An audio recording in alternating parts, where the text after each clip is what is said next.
नमस्कार दोस्तों, स्वागत है आपका स्टडी फॉर सिविल सर्विसेज में। वीडियो को पूरा देखिए। कोई भी आपका फीडबैक है, कोई सजेशन है, तुरंत वीडियो में कमेंट करके जरूर बताइए। अच्छा लगे तो वीडियो लाइक जरूर कर लीजिए और ऐसे वीडियो लगातार फ्री में पाने के लिए चैनल को तुरंत सब्सक्राइब कर लीजिए और बेल आइकन को जरूर टैप कर लीजिए ताकि आगे भी सारे वीडियो आपको मिलते रहे। यूट्यूब में फॉलो करते हैं तो प्लीज ये वाला फ्री टेलीग्राम चैनल जरूर ज्वाइन करिएगा। सारे नोटिफिकेशन, सारे अपडेट यहीं पे आते हैं, ध्यान रखिएगा। स्टडी फॉर सिविल सर्विसेज का कोई भी पेड ग्रुप अगर आपको ज्वाइन करना है तो सिर्फ 8564809606097523860455 यही नंबर है हमारे, सिर्फ जहां पे कॉल या व्हाट्सएप कर सकते हैं।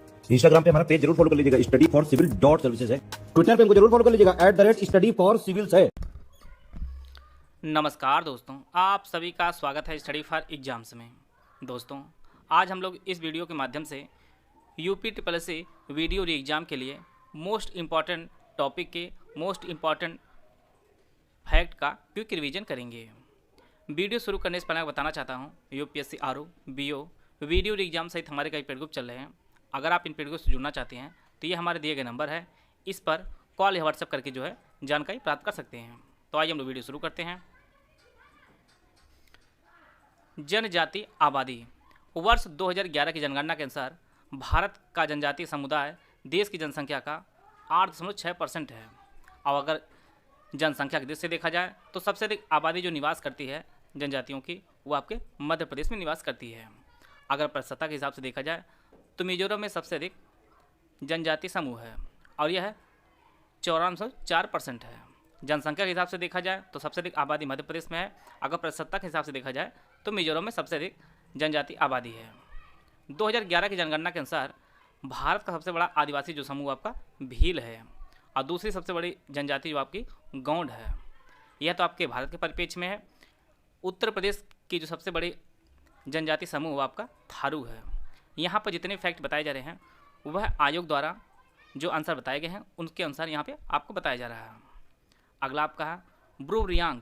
ब्रू रियांग यह पूर्वोत्तर भारत में पाई जाने वाली जनजाति समूह है और ये विशेष रूप से आपके त्रिपुरा, मिजोरम और असम में यह पाए जाते हैं। असम में अनुसूचित जनजातियों में सबसे बड़ा जो समूह आपका वो बोडो है। बोडो जनजाति जो विशेष रूप से आपके असम में पाई जाती है। इसी प्रकार से एक ऐतिहासिक समझौता हुआ है त्रिपक्षीय कार्बी आंगलोंग समझौता, और इसमें भारत सरकार, असम सरकार और कार्बी के 6 गुटों के बीच यह हस्ताक्षर हुआ है। कुछ यहाँ पर आदिवासी कहाँ पर निवास करते हैं जो आपकी परीक्षा के लिए उपयोगी इसलिए यहाँ पे लिया गया है। सेंटलीज ये अंडमान निकोबार में पाए जाते हैं। संथाल, मुंडा और हो ये झारखंड पाए जाते हैं। थारू और भूटिया विशेष रूप से उत्तराखंड में। गारो, खासी, जयंतिया यह आपके मेघालय में। यह काफ़ी इंपॉर्टेंट, इसको आप लोग जरूर नोट कर लीजिएगा। गारो, खासी, जयंतिया जो जनजाति समूह है आपका मेघालय में पाया जाता है। बक्करवाल, गद्दी और चांगपा ये जम्मू कश्मीर पाए जाते हैं। शोम्पेन जनजाति यह निकोबार में। अरुणाचल प्रदेश में अबोर, मिसमी, डाफला ये आपके अरुणाचल प्रदेश में यह समूह पाया जाता है। और थारू जनजाति के जो लोग होते हैं यह दीपावली को शोक के रूप में मनाते हैं। यह कई बार परीक्षा में पूछा गया है, इसलिए फैक्ट यहाँ पे लिया गया है। टोडा जनजाति जो आपकी है यह नीलगिरी की पहाड़ी पर पाई जाती है। यह कई बार परीक्षा में पूछा जा चुका है। 31 अक्टूबर 2019 को लद्दाख और जम्मू कश्मीर जो है अलग अलग केंद्रशासित प्रदेश बने हैं। अब वर्तमान में टोटल 28 राज्य हैं और 8 केंद्रशासित प्रदेश भारत में हैं। इससे पहले 2 जून 2014 को तेलंगाना का गठन हुआ था। पूर्वोत्तर भारत, जिन्हें हम लोग 7 सिस्टर के नाम जानते हैं, यहाँ से कई बार परीक्षा में राजधानी के रूप में पूछा जाता है। कुछ लोग प्रश्न को हल्के में लेते हैं, अंत में उनके प्रश्न के उत्तर जो है वो गलत भी हो जाते हैं। एक बार हम लोग देख लेते हैं। अरुणाचल प्रदेश की राजधानी ईटानगर है। असम की दिसपुर है। मेघालय की शिलांग है। मणिपुर की इम्फॉल। त्रिपुरा की अगरतला है। मिजोरम की आइजोल और नागालैंड की कोहिमा है। इन 7 राज्यों की यह राजधानियाँ हैं: ईटानगर, दिसपुर, शिलांग, इम्फाल, अगरतला, आइजोल और कोहिमा। भारत में बाघ अभ्यारण्य। भारत में प्रोजेक्ट टाइगर वर्ष 1973 में शुरू किया गया है और प्रत्येक वर्ष 29 जुलाई को विश्व बाघ दिवस मनाया जाता है। भारत में टोटल 53 टाइगर रिजर्व हैं वर्तमान में, और इसे जो है NGTA यह मान्यता प्रदान करता है। और इसके ऑफिशियल वेबसाइट के अनुसार टोटल जो है भारत में 53 टाइगर रिजर्व हैं। बात करते हैं उत्तर प्रदेश में, तो उत्तर प्रदेश में टोटल जो है 4 टाइगर रिजर्व हैं। पहला आपका दुधवा, दूसरा अमानगढ़, पीलीभीत और रानीपुर। रानीपुर ही भारत का 53वां टाइगर रिजर्व घोषित किया गया है। सबसे बड़ा टाइगर रिजर्व यह Nagarjuna Sagar Shri slam tiger reserve है और यह है आंध्र प्रदेश और तेलंगाना के बॉर्डर पे यह स्थित है। सबसे छोटा जो टाइगर रिजर्व है वो बोर टाइगर रिजर्व है और यह महाराष्ट्र में स्थित है। सबसे बड़ा Nagarjuna Sagar Shri slam tiger reserve यह आंध्र प्रदेश और तेलंगाना में स्थित है और सबसे छोटा ये आपका बोर टाइगर रिजर्व महाराष्ट्र में स्थित है। कैलाश सांखला जी को टाइगर मैन ऑफ इंडिया कहा जाता है और अभी हाल ही में गणना की गई है टाइगरों की, तो इसके अनुसार भारत में जो टाइगर की संख्या है वो आपकी 3167 टाइगर हैं भारत में और सबसे अधिक जो टाइगर वह मध्य प्रदेश में 526 सबसे अधिक हैं और इसे टाइगर स्टेट भी कहा जाता है। इसके बाद कर्नाटक में 524 और उत्तराखंड में 442 टाइगर रिजर्व हैं, टाइगर हैं। सबसे अधिक जो बाघ आपके मध्य प्रदेश में 526 हैं। अगला जो टॉपिक है वह है उत्तर प्रदेश के प्रमुख पक्षी अभयारण्य।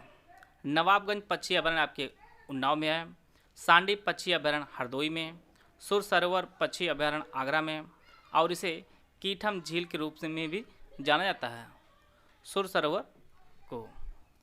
बखीरा पक्षी अभयारण्य आपके संत कबीर नगर में है। पटना पक्षी विहार यह इटावा में है। यह कई बार परीक्षा में पूछा जा चुका है। पटना पक्षी अभयारण्य इटावा में है। समन पक्षी विहार आपके मैनपुर में है। पार्वती अर्गा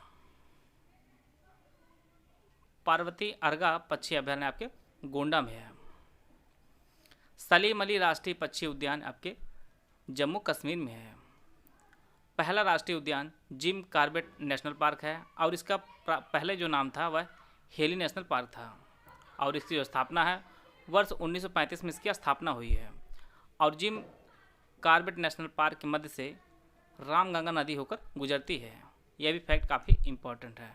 रामगंगा नदी जो है ये जिम कॉर्बेट नेशनल पार्क के मध्य से होकर गुजरती है और इसकी स्थापना वर्ष 1935 में हुई थी और यह भारत का पहला राष्ट्रीय उद्यान था। और भारत सबसे बड़ा जो राष्ट्रीय उद्यान है यह हेमिस नेशनल पार्क है और यह आपके लद्दाख में स्थित है। हेमिस नेशनल पार्क यह भारत सबसे बड़ा राष्ट्रीय उद्यान है। अगला जो टॉपिक है भारत के प्रमुख बहुउद्देशीय नदी घाटी परियोजना। टिहरी बांध परियोजना यह भागीरथी नदी पर स्थित है और यह उत्तराखंड में स्थित है। भांगड़ा नांगल परियोजना यह सतलुज नदी पर स्थित है और यह पंजाब और हिमाचल प्रदेश के मध्य स्थित है।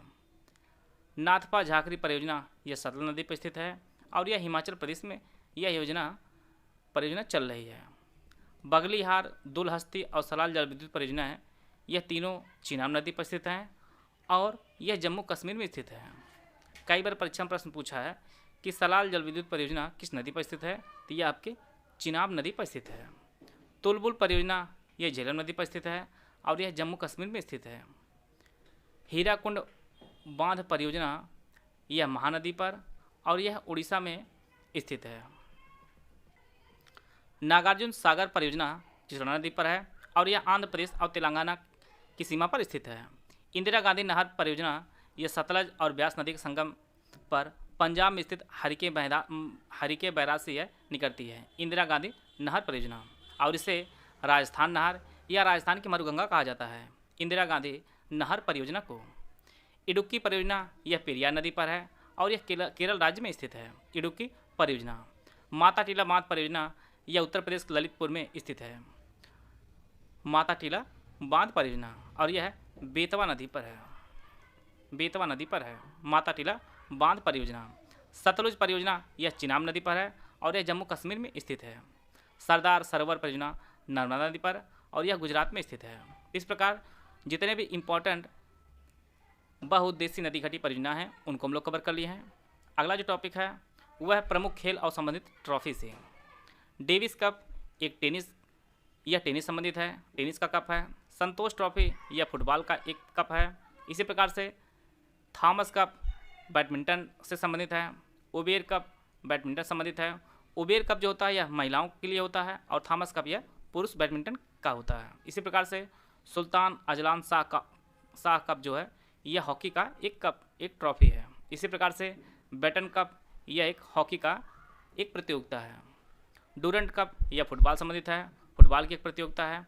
इसी प्रकार से क्रिकेट के लिए Ranji trophy, Duleep trophy, Irani trophy, Deodhar trophy, Vijay Hazare trophy, ये सभी जो खेल हैं यह क्रिकेट संबंधित है। एक बार इसको हम लोग फिर से देख लेते हैं। Davis Cup tennis, Santosh trophy काफ़ी इंपॉर्टेंट है, यह फुटबॉल संबंधित है। Thomas Cup badminton, Uber Cup badminton, Azlan Shah cup यह hockey, Beighton cup hockey, Durand cup football, और यह Ranji trophy, Duleep trophy, Irani trophy, Deodhar trophy और विजय हजारे ट्रॉफी ये आपके क्रिकेट से संबंधित है। उत्तराखंड में कुल 5 प्रयाग हैं। इनमें आपका विष्णु प्रयाग, नंद प्रयाग, कर्ण प्रयाग, रुद्र प्रयाग और देव प्रयाग। प्रश्न आपकी परीक्षा में यहाँ से पूछता है कि जो गंगा नदी है उनमें कौन कौन सी नदियाँ कहाँ कहाँ पर मिलती हैं, यह प्रश्न बार बार परीक्षा में पूछता है। तो सबसे इंपॉर्टेंट फैक्ट आपके लिए यहाँ से है यह वाला। विष्णु गंगा और धौली गंगा जो नदियाँ हैं ये विष्णु प्रयाग में आकर मिलती हैं। इसी प्रकार से अलकनंदा नदी और नंदाकिनी नदी जो है यह एक दूसरे से नंद प्रयाग मिलती हैं। यहाँ पर आप ध्यान दीजिएगा, यह नंदाकिनी नदी है, मंदाकिनी नहीं नंदाकिनी है, मंदाकिनी बाद में मिलती है। कर्णप्रयाग में पिंडार नदी और अलकनंदा नदी एक दूसरे से मिलती हैं। रुद्रप्रयाग में मंदाकिनी नदी और अलकनंदा नदी आकर मिलती हैं, और देवप्रयाग में भागीरथी और अलकनंदा नदी आकर मिलती हैं। यहाँ पे एक बार जरूर इसको रिवीजन कर लीजिएगा, यह काफ़ी इंपॉर्टेंट है, आपकी परीक्षा के लिए है। यहाँ से कुछ भी प्रश्न पूछा जा सकता है। आते हैं आगे। और गंगा जो नदी है ये भारत और बांग्लादेश में बहती है, और गंगा नदी और ब्रह्मपुत्र नदी का जो डेल्टा है ये विश्व का सबसे बड़ा डेल्टा है, जिसे हम लोग सुंदरवन डेल्टा के नाम से जानते हैं। और गंगा नदी भारत और बांग्लादेश में बहती है। आपकी परीक्षा के लिए इंपॉर्टेंट फैक्ट है एक वादक और उनके वाद्यंत्र से है। पंडित रविशंकर जी ये सितार बजाते हैं। अमजद अली खां ये सरोद के लिए प्रसिद्ध हैं। बिस्मिल्लाह खां जी ये सनाई के लिए काफ़ी फेमस हैं। शिव कुमार शर्मा ये संतूर वादन के लिए प्रसिद्ध हैं। हरिप्रसाद चौरसिया जी ये बांसुरी के लिए काफ़ी फेमस हैं। तबला वादक जाकिर हुसैन हैं, अल्लाह रखा खां हैं और किशन महाराज हैं। ये सभी जो है तबला बजाने के लिए फेमस हैं। वायलिन बजाने में TN किशोरन काफ़ी फेमस हैं, और वीणा जो है वह S बालचंद्रन जी बजाते हैं। एक बार हम लोग फिर इसका रिवीजन कर लेते हैं। पंडित रविशंकर सितार संबंधित हैं, अमजद अली खां सरोद से, बिस्मिल्लाह खां शहनाई से, शिव कुमार शर्मा संतूर से, हरिप्रसाद चौरसिया जी बांसुरी बजाते हैं। तबला जाकिर हुसैन, अल्लाह रखा खां, किशन महाराज, और वायलिन TN किशोरन, और वीणा आपके S बालचंद्रन जी बजाते हैं। विश्व के प्रमुख संगठन और उसके मुख्यालय कहाँ पर हैं उनको हम लोग एक बार रिवीजन कर लेते हैं। EDB के जो मुख्यालय है वह मनीला है। आसियान का जकार्ता इंडोनेशिया में इसका मुख्यालय है। नाटो का जो मुख्यालय है वह ब्रुसेल्स बेल्जियम स्थित है। सार्क का मुख्यालय काठमांडू में स्थित है। यहाँ से प्रश्न पूछता है कौन सार्क का सदस्य है या कौन नहीं है। तो सार्क में आपका अफगानिस्तान है, बांग्लादेश है, भूटान है, भारत है, मालदीव, नेपाल, पाकिस्तान और श्रीलंका।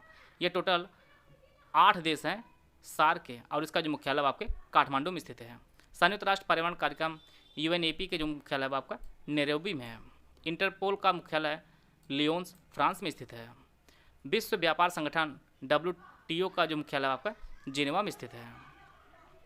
अंतर्राष्ट्रीय परमाणु ऊर्जा एजेंसी का मुख्यालय वियना में स्थित है। पेट्रोलियम उत्पादन देशों का जो संगठन जिसे हम लोग OPEC के नाम जानते हैं, इसका भी मुख्यालय आपके वियना में स्थित है। यूनिसेफ का मुख्यालय न्यूयॉर्क में है। यूनेस्को का मुख्यालय आपके पेरिस में है। विश्व बैंक का मुख्यालय वाशिंगटन DC में है, और न्यूयॉर्क में संयुक्त राष्ट्र संघ का मुख्यालय है, और इसकी जो स्थापना है वर्ष 1945 में न्यूयॉर्क में जो है संयुक्त राष्ट्र संघ की स्थापना हुई है, और इसका जो मुख्यालय है आपके न्यूयॉर्क में है।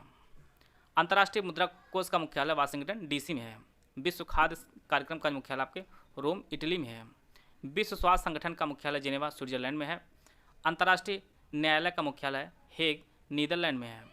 संघाई सहयोग संगठन का मुख्यालय बीजिंग चीन में है, और ब्रिक्स का जो मुख्यालय आपके संघाई चीन में स्थित है। ब्रिक्स में टोटल 5 देश हैं। इसमें आपका ब्राज़ील है, रूस है, भारत है, चीन है और दक्षिण अफ्रीका। यह जो सदस्य देश है इनको आप लोग नोट करते चलिएगा, आपकी परीक्षा के लिए काफ़ी इंपॉर्टेंट है। और एक क्वाड संगठन जिसमें भारत भी शामिल है। क्वाड में टोटल 4 देश हैं, इसमें भारत है, अमेरिका है, जापान है, ऑस्ट्रेलिया है। यह 4 देश जो है क्वाड के सदस्य देश हैं।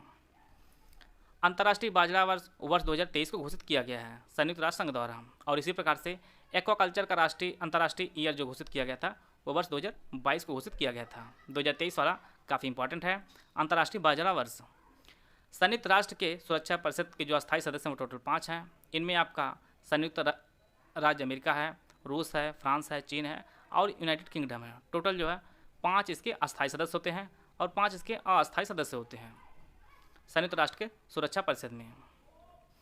अगला जो टॉपिक है वो भारत के परमाणु ऊर्जा गृह हैं। भारत में कहाँ कहाँ पर परमाणु ऊर्जा गृह हैं, जिनमें आपका देखिए तारापुर है, ये आपके महाराष्ट्र में स्थित है। रावत भाटा राजस्थान में, काकरापारा ये आपके गुजरात में है, नरोरा उत्तर प्रदेश के बुलंदशहर में स्थित है, कलपक्कम तमिलनाडु, कैगा कर्नाटक में स्थित है और कुडनकुलम जो आपके तमिलनाडु में स्थित है। यहाँ से आपके परीक्षा में डायरेक्ट फैक्ट पूछा जाएगा, आपको सही विकल्प का चयन करना होगा। तारापुर महाराष्ट्र, रावत भाटा राजस्थान, काकरापार ये आपके गुजरात में, नरोरा बुलंदशहर उत्तर प्रदेश में, कलपक्कम तमिलनाडु में, कैगा कर्नाटक और कुडनकुलम आपके तमिलनाडु में स्थित है। यह बायो से कुछ इंपॉर्टेंट फैक्ट को लिया गया है, जैसे जीवाणु से होने वाले रोग कौन कौन से ये आपके परीक्षा में पूछा जा सकता है। जीवाणु से आपके टिटनेस, निमोनिया, क्षय रोग जिसे हम लोग टीबी के नाम से जानते हैं, टाइफाइड, डिप्थीरिया, काली खांसी और हैजा, ये सभी रोग जो है यह जीवाणु से होते हैं। अगला जो आपका है वो विषाणु से होने वाले रोग कौन कौन से हैं। इनमें आपका चेचक है, पोलियो, डेंगू, हेपेटाइटिस, पीलिया, रेबीज, खसरा, गलसुआ, इन्फ्लुएंजा, एड्स के विषाणु से होते हैं। प्रोटोजोआ जो रोग होते हैं आपका पायरिया है, कालाजार है, मलेरिया और पेचिस, ये सभी रोग आपके प्रोटोजोआ से होते हैं। यहाँ से प्रश्न आपकी परीक्षा में हो सकता है, एक आध प्रश्न देखने को मिल सकता है, कौन कौन से रोग किसके कारण से होते हैं। अगला जो टॉपिक आपका है, प्रमुख रोग और कौन से अंग जो इससे प्रभावित होते हैं। डिप्थीरिया से गला प्रभावित होता है, ट्रोकोमा जो रोग है आपके आंख को प्रभावित करता है, मेनिंजाइटिस यह मस्तिष्क का एक रोग है, और निमोनिया जो आपके फेफड़े को प्रभावित करता है। क्षय रोग जो आपका टीबी है यह विशेष रूप से फेफड़े को प्रभावित करता है। टाइफाइड, हैजा, पेचिस ये आपके आंत को प्रभावित करता है। पीलिया से हमारा यकृत प्रभावित होता है, और पार्किंसन ये जो रोग है आपके मस्तिष्क का एक रोग है। विशेष रूप से आप डिप्थीरिया ध्यान दे दीजिएगा, निमोनिया और पीलिया, यह कई बार परीक्षा में पूछा गया है, आगे के लिए काफ़ी इंपॉर्टेंट है। डिप्थीरिया से गला होता है, फेफड़ा जो है ये निमोनिया और टीबी से प्रभावित होता है, और पीलिया से जो है आपका यकृत प्रभावित होता है। विटामिन उसके प्रकार और भी जितने फैक्ट आपकी परीक्षा के लिए उपयोगी उनको हम लोग इसमें कवर करेंगे।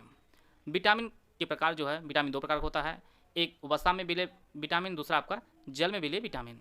वसा में आपका vitamin A, vitamin D, vitamin E और विटामिन के जो है ये आपके वसा में विलय होते हैं। दूसरा आपका जल में विलय विटामिन, इनमें विटामिन बी कॉम्प्लेक्स और आपका विटामिन सी होता है। आइए हम लोग एक एक करके देखते हैं। विटामिन ए का जो रासायनिक आपका रेटिनॉल है, और इससे जो है इसकी कमी से रतौंधी रोग आपका होता है।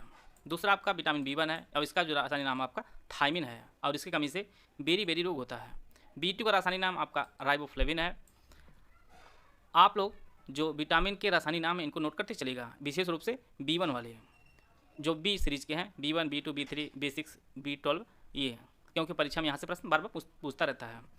B3 का जो रासायनिक नाम आपका नियासिन है, B6 का रासायनिक नाम पैराडॉक्सिन है, और इसी प्रकार से B12 का जो रासायनिक नाम आपका साइनोकोबालामिन है, और विटामिन सी का जो रासायनिक नाम आपका एस्कॉर्बिक अम्ल है, और इसकी कमी से स्कर्वी रोग होता है। विटामिन डी का रासायनिक नाम कैल्सिफेरॉल है, और इसकी कमी से रिकेट्स अस्थि रोग होता है। विटामिन डी से रिकेट्स रोग होता है, और विटामिन ई से प्रजनन क्षमता का ह्रास होता है, और इसका जो रासायनिक नाम आपका टिकोफेरॉल्स है विटामिन ई का। और विटामिन के का रासायनिक नाम फाइलोक्विनोन, इसका रासायनिक नाम है फाइलोक्विनोन, और इसके कमी जो है रस क्रंदन होता है। रस जो आपका रक्त है वह थक्का जलने में अधिक समय लेता है विटामिन के की कमी के कारण।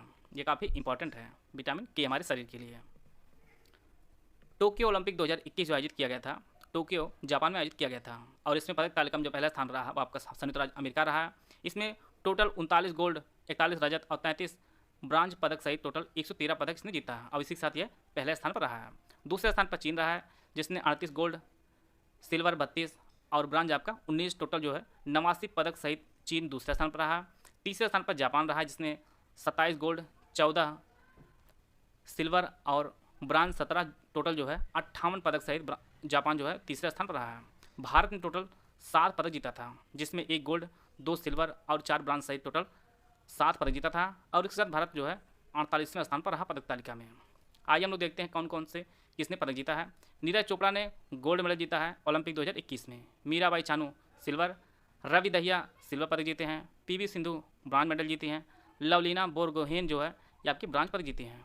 बजरंग पुनिया जी ये ब्रांज मेडल जीते थे, और भारतीय पुरुष हॉकी टीम ने जो है ये ब्रांज मेडल जीता था। इस प्रकार जो है आज हम लोग कई टॉपिक कवर किए हैं। नेक्स्ट टॉपिक में हम लोग और टॉपिक कवर करेंगे। आशा है आप सभी को बहुत कुछ जानने को मिला होगा और आप लोग बहुत से इंपॉर्टेंट फैक्ट का क्विक रिवीजन कर लिए होंगे। वीडियो अगर आपको अच्छा लगा तो लाइक कर सकते हैं, चैनल सब्सक्राइब कर लीजिए। वीडियो को पूरा देखने धन्यवाद। जय हिंद, जय भारत।